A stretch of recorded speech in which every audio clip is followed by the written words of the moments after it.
សួស្តីឥឡូវយើងមករៀនពីការបង្កើត account Flow Music 10000 credit ជាដំបូងអ្នកទាំងអស់គ្នាចាំបាច់ត្រូវតែមាន account Gemini Pro មួយបន្ទាប់មកទៀតអ្នកទាំងអស់គ្នាត្រូវចុចពាក្យថា Manage your Google account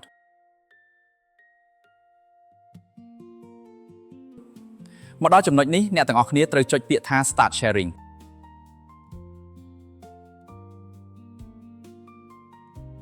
បន្ទាប់មកទៀតត្រូវចុចពាក្យថា Start Sharing Membership រួចចុច Confirm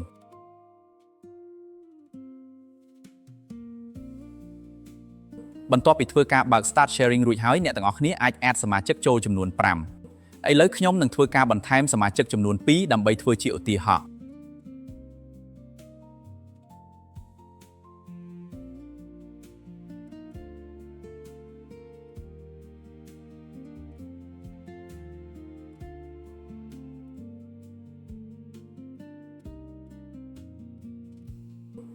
ចុចពាក្យថា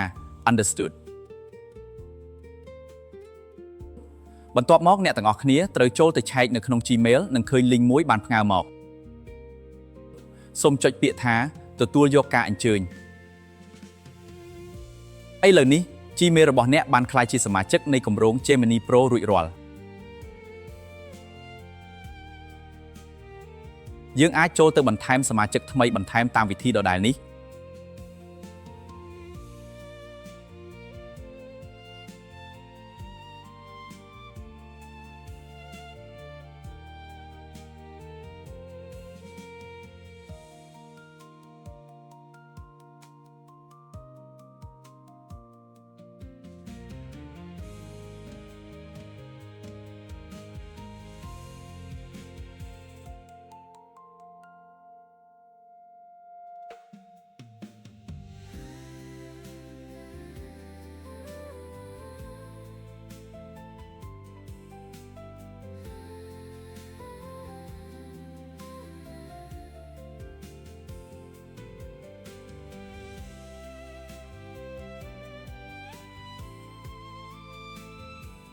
ក្រោយពីធ្វើការបន្ថែមនៅសមាជិកឥឡូវសាកល្បងយក account ទាំងពីរទៅបង្កើត account Flow Music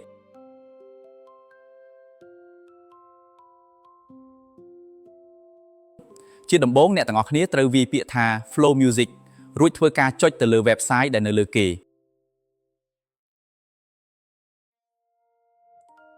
សូមចុចពាក្យថា Login រួចត្រូវចុច link Gmail របស់អ្នកទាំងអស់គ្នាដើម្បីធ្វើការចុះឈ្មោះជាមួយនឹង Flow Music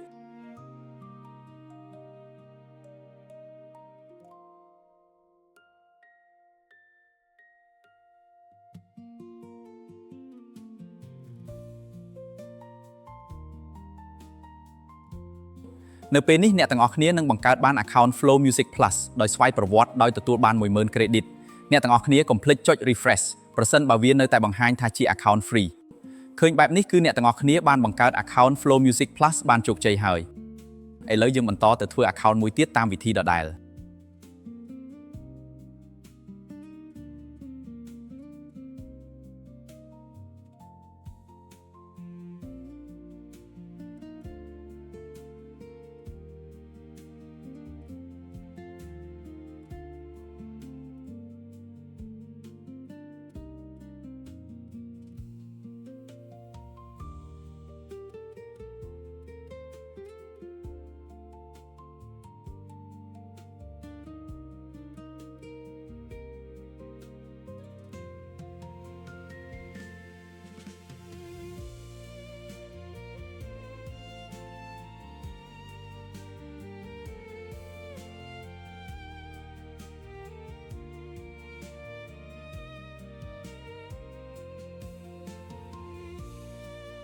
យើងធ្វើការ refresh នោះអ្នកទាំងអស់គ្នានឹងទទួលបាន account Flow Music Plus